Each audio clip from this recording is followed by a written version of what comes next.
मैं घर दामाद था। मेरी बीवी अपाहज मर्दों को 3 दिन स्टोर रूम में बंद कर देती और मसाज के जरिए उनका इलाज करती, और 3 दिन बाद वो मर्द सेहतयाब होकर बाहर आ जाता और बड़ी अजीब नजरों से मुस्कुराते हुए मेरी बीवी को ढेर सारे पैसे देकर जाता।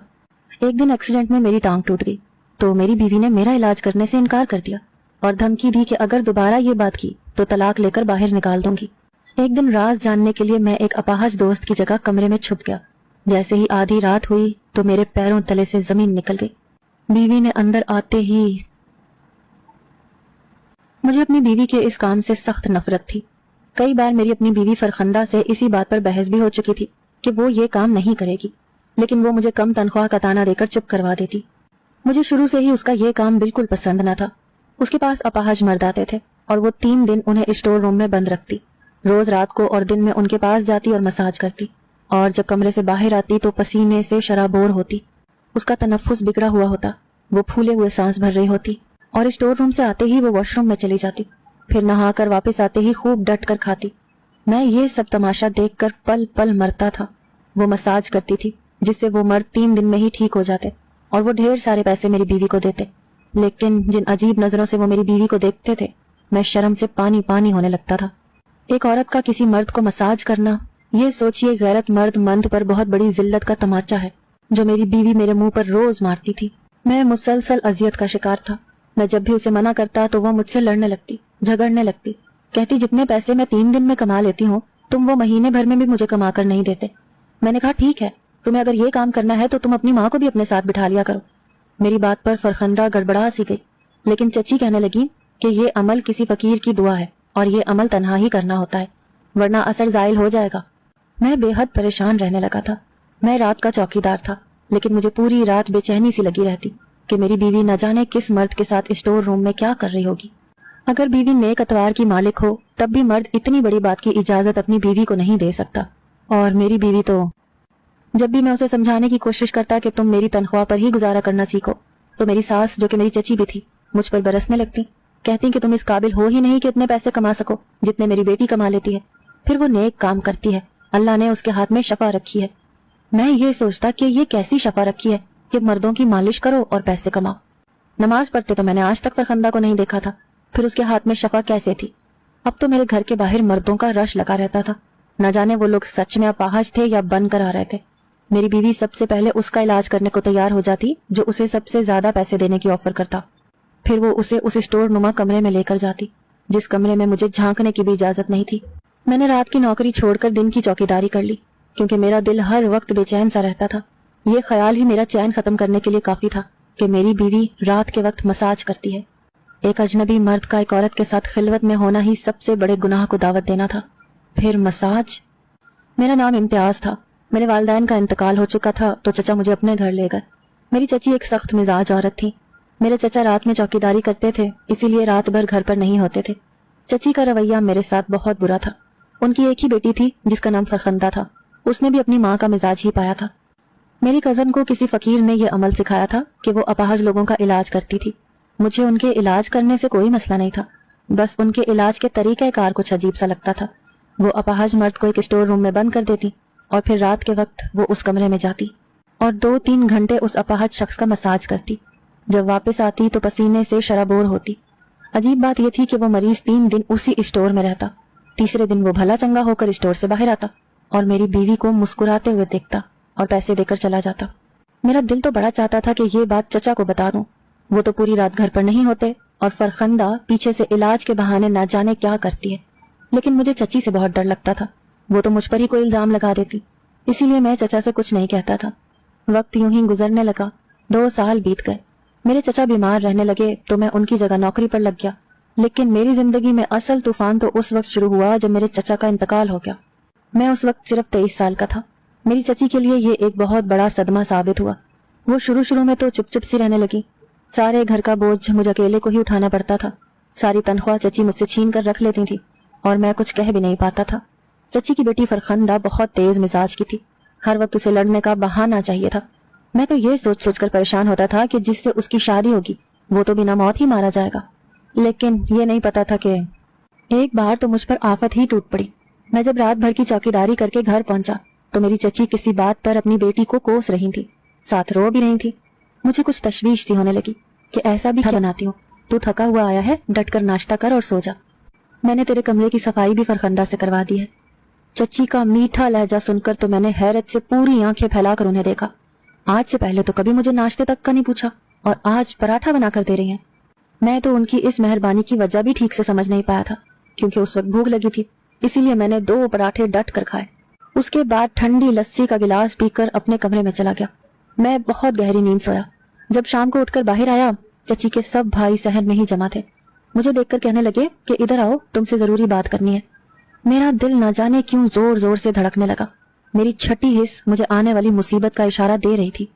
ऐसा मेरे साथ अक्सर होता था कि मेरी छठी हिस्स मुझे आने वाली मुसीबत का पहले से इशारा दे देती थी। मैं चुपचाप सहन में रखी कुर्सी पर बैठ गया। चची के भाई कहने लगे, देखो मियाँ, पहले तो तुम्हारा चचा जिंदा था इसलिए तुम यहाँ रहते रहे, मगर अब जवान जहान 2 औरतों के साथ तुम्हारा यहाँ यूं रहना मुनासिब नहीं है। मैंने बेसाख्ता चची पर नजर डाली, जो कहीं से भी जवान जहान नहीं लग रही थी। बहरहाल मेरे चचा मेरे अब्बा का हिस्सा बेचकर अपना बड़ा घर ले चुके थे, जो फिल वक्त मेरी चची के नाम था। मैंने कहा, चची मेरे अब्बा का हिस्सा दे दें तो मैं चला जाता हूँ। ये लफ्ज मेरे मुंह से अभी अदा ही हुए थे कि चुपचाप बैठी मेरी चची की कैंची जैसी जुबान चलने लगी। कहने लगी, काहे का हिस्सा मियाँ, इतने साल तुम्हें मुफ्त का खिलाया पिलाया है, अगर उसका हिसाब करो तो हमारे ही पैसे तुम्हारी तरफ निकलेंगे। जिस सख्त और बुलंद लहजे से वो बोली थी, मुझे ही चुप होना पड़ा। उसके बाद उनके भाई कहने लगे, हिस्सा तो तुम लगा चुके हो, इसीलिए अगर तुम्हें यहाँ रहना है तो फरखंदा से निकाह करना होगा। इस तरह तुम्हारे रहने से लोग हमारी मासूम फरखंदा पर उंगलियां उठाएंगे। ये सुनकर तो मैं अचंभे में आ गया। फरखंदा और मासूम, मैंने झट से इनकार कर दिया। मैं उस आफत की परकाला के साथ जिंदगी नहीं गुजार सकता था। चची के भाई कहने लगे, तो फिर निकलो इस घर से। मेरे साथ चची ने बहुत ही बड़ी चाल चली थी। अगर घर छोड़कर चला जाता, मेरे बाप की उम्र भर की जमा पूंजी इस घर में जमा थी। मैं कुछ देर सोचता रहा। मेरे पास फरखंदा को अपनाने के अलावा दूसरा कोई रास्ता न था। मैंने काफी देर सोचने के बाद निकाह पर हामी भर ली, लेकिन मुझे ये धमकी भी दी गई कि अगर मैंने फरखंदा को तलाक दी तो मैं घर से बेदखल हो जाऊंगा। उनकी ही सारी शर्तें रखी गई और मेरा निकाह फरखंदा से हो गया। फरखंदा शादी के दिन तो चुप रही, लेकिन आहिस्ता आहिस्ता उसकी वो चरब जुबानी की आदत फिर से शुरू हो चुकी थी। आए दिन हमारे झगड़े शुरू होने लगे। वो कहती कि तुम्हारी तनख्वाह से मेरा गुजारा नहीं है। उसने दोबारा से अपाहज लोगों का इलाज शुरू कर दिया, जो मुझे सख्त नापसंद था। मुझे समझ नहीं आता था कि मैं उसे कैसे इस फेल से मना करूं। जब तक वो उस स्टोर रूम में रहती, मैं किसी माहिए बेआब की तरह से अपने कमरे में चक्कर काटता रहता था। हमारी शादी को 2 साल बीत गए थे, लेकिन ऐसा बहुत ही कम हुआ था कि वो मेरे पास आई हो। कभी कभी तो मुझे ये लगता था कि चची ने मुझसे उसकी शादी की ही इसीलिए है ताकि वो अपना ये अमल जारी रख सके। एक बार मैं दिन भर की ड्यूटी से वापस आ रहा था। मेरा ज़हन तो वैसे ही एक मुसलसल अजियत से 2-4 रहता था। मेरी बेबसी ये थी कि मेरी तनख्वाह कम थी, दूसरा मेरी विरासत पर मेरी चची कब्जा कर चुकी थी, वरना या तो मैं अलग घर लेकर फरखंदा को उधर रखता, उसकी गलत बात पर उसे रोक भी सकता, या फिर उसे छोड़ देता। कम से कम मेरे पास अपनी रिहाइश तो होती। लेकिन मेरे हाथ में मेरी चची ने कुछ भी नहीं छोड़ा था। अगर मैं ज्यादा रोक टोक करता तो फरखंदा मुझे तलाक की धमकी देने लगती कि तलाक लेकर मैं तुम्हें अपने घर से निकाल दूंगी, तुम हमारे ही टुकड़ों पर पल रहे हो। मैं चुप कर जाता। एक बार इन्हीं सोचों में वापस घर लौट रहा था कि रोड क्रॉस करते हुए मैं एक गाड़ी से टकरा कर गिरा और बेहोश हो गया। क्योंकि कसूर मेरा ही था, मेरी सोच तो बीवी के बंद कमरे में ही घुसी रहती थी, इसीलिए सड़क पार करते हुए सामने से आने वाली गाड़ी मुझे नजर ही नहीं आई। मुझे जब होश आया तो मैं हॉस्पिटल में था। मेरी टांग पर पलस्तर चढ़ा हुआ था। मुझे चंद लोग ही घर तक छोड़कर गए थे। मुझे इस हाल में देखकर फरखंदा परेशान जरूर हुई थी। पहले पहल मेरा बहुत ही थी। एक दिन मैं बेड पर ही बैठा था जब फरखंदा मेरे पास से उठकर स्टोर रूम में जाने लगी। मैंने उसका हाथ पकड़ लिया। मैंने कहा, फरखंदा, मैं तुमसे बहुत मोहब्बत करने लगा हूँ। तुमने मेरा ख्याल रखा है, मेरा इलाज भी करवाया है। देखो, तुम ये काम छोड़ दो। तुम्हारा ये काम मुझे चैन नहीं लेने देता। कुछ देर तो वो मुझे जिन नजरों से देख रही थी, मैं समझ नहीं पाया कि मसला क्या है। उसकी आंखों में नमी सी थी, एक दर्द था, अजियत थी, जैसे वो खुद भी किसी तकलीफ से 2-4 है। मेरे पास से उठकर चली गई और मुझे फिर से एक अजियत में डाल गई थी। एक बार मेरे कानों ने जो सुना वो मेरे लिए अनहोनी सी बात थी। मैं जब भी लंगड़ा कर चलता था, लेकिन अपने काम पर जाने लगा था। एक बार मैं डॉक्टर के पास चेकअप करवाने गया तो वहां मैंने फरखंदा और चची को एक लेडी डॉक्टर के कमरे से निकलते देखा। फरखंदा की रंगत पीली पड़ चुकी थी, वो हद दर्जा नकाहत का शिकार थी। उनके जाने के बाद मैं उस लेडी डॉक्टर से फरखंदा के बारे में दरियाफ्त किया तो वो कहने लगी कि वो अपना अबॉर्शन करवाने आई थी।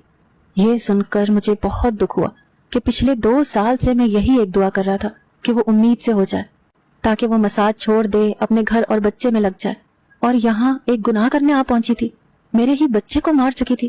اسے دولت کی ہوس نے اتنا اندھا کر دیا تھا کہ اسے اولاد جیسی نعمت بھی نہیں چاہیے تھی۔ میں نے بھی خاموشی اختیار کر لی تھی، کیونکہ میں جانتا تھا کہ فرخندہ یہ کام نہیں چھوڑے گی جس کی خاطر اس نے ایک عورت ہوتے ہوئے اپنے بچے کا قتل کر دیا تھا۔ وہ کبھی یہ کام نہیں چھوڑ سکتی۔ میں نے بھی خاموشی اختیار کر لی تھی، کیونکہ میں جانتا تھا کہ فرخندہ یہ کام نہیں چھوڑے گی، لیکن ایک بار جو میرے کانوں نے سنا مجھے ایک نئی آزمائش میں ڈال گیا تھا۔ رات کے کسی پہر میری آنکھ باتوں کے شور سے کھلی۔ میں اٹھ کر بیٹھ گیا۔ میں نے دیکھا تو فرخندہ میرے پاس نہیں تھی۔ میں اٹھ کر کمرے سے باہر آیا تو وہ اپنی ماں کے کمرے میں تھی۔ اس کے لڑنے کی آوازیں آ رہی تھی۔ جو باتیں وہ اپنی ماں سے کر رہی تھی مجھے اپنے کانوں پر یقین نہیں آ رہا تھا۔ میں واپس اپنے کمرے میں آ گیا۔ اگلے روز میں نے اپنے دوست سے مدد مانگی، کیونکہ سچائی کچھ اور تھی۔ جو میں اب تک سمجھ رہا تھا وہ شاید غلط تھا۔ مجھے اب حقیقت کا پتہ لگانا تھا جو فرخندہ مجھے بتانے کو تیار نہیں تھی، اور جو باتیں میں نے اس رات سنی تھیں وہ بہت الجھی ہوئی سی تھی، لیکن کہیں کچھ تو گڑبڑ تھی۔ پہلے تو وہ میری بات سن کر پریشان سا ہو گیا۔ کہنے لگا مجھے سمجھ نہیں آ رہا، بات تمہاری بیوی کی ہے جو میری بھابھی لگتی ہے، میں اس کے ساتھ کیسے؟ وہ کچھ تذبذب کا شکار ہونے لگا۔ میں نے کہا رات کو تمہاری جگہ میں وہاں موجود ہوں گا، بس مجھے سچائی جاننی ہے۔ وہ تھوڑی سی کوشش کے بعد میری بات ماننے پر تیار ہو گیا۔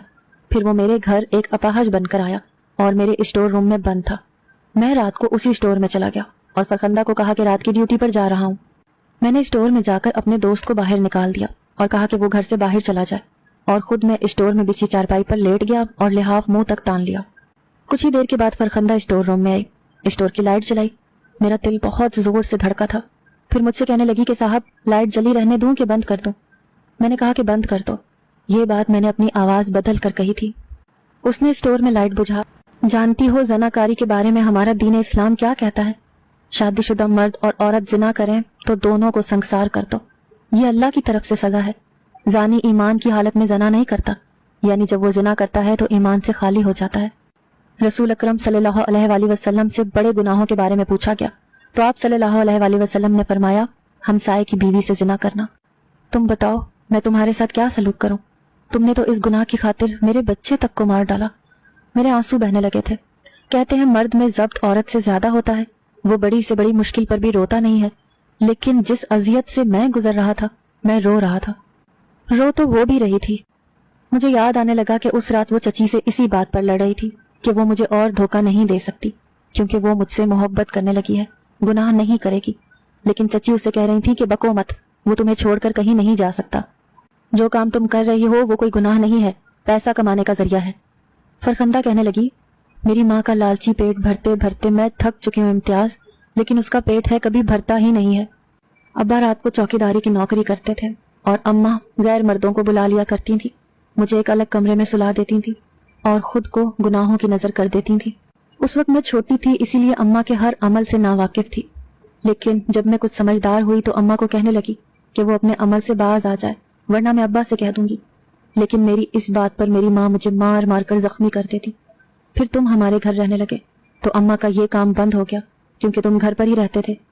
میری زبان اپنی ماں پر اسی وجہ سے دراز ہوئی تھی کیونکہ وہ غلط کاری کرتی تھی، میں اس سے اسی بات پر لڑنے لگی تھی۔ لیکن پھر میری ماں نے یہ کہا کہ مجھے ایک فقیر کی دعا سے مشہور کر دیا کہ میں اپاہج مردوں کا علاج کر سکتی ہوں، کیونکہ میں جوان ہو چکی تھی، خوبصورت بھی تھی، اسی لیے میرے پیسے میری ماں کے گاہک زیادہ دینے کو تیار تھے۔ لیکن میں نے اماں کو صاف انکار کر دیا، لیکن میری ماں مجھے زبردستی اسٹور میں غیر مردوں کے ساتھ بند کر دیتی، کیونکہ اسے اس کام کے پیسے بہت زیادہ ملتے تھے۔ ابا کی ناگہانی موت کے بعد تم ابا کی جگہ کام کرنے لگے۔ ایک رات میں گھر سے بھاگ گئی کیونکہ مجھے اس کام سے نفرت تھی، لیکن اماں کے ایک گاہک نے مجھے دیکھ لیا تو وہ مجھے واپس لے آیا۔ اماں نے اس رات مجھے بہت مارا، کہنے لگی تیرا میں پکا انتظام کرتی ہوں۔ اس رات میرا تم سے نکاح کروا دیا، کیونکہ تم مجھے کبھی بھی اس گھر سے باہر نہیں لے کر جا سکتے تھے، کیونکہ تمہاری کمائی اتنی نہیں تھی۔ جسے میں نے چند دن پہلے ضائع کیا وہ تمہارا بچہ نہیں تھا، ایک گناہ کی پیداوار تھی۔ میں تمہارے سامنے ہوں امتیاز، جو چاہے سزا دے دو، کیونکہ وہ سزا اس سزا سے زیادہ اذیت ناک نہیں ہوگی جو میں ہر رات سہتی ہوں۔ وہ ہچکیوں کے ساتھ روتے ہوئے مجھ سے یہ کہہ رہی تھی۔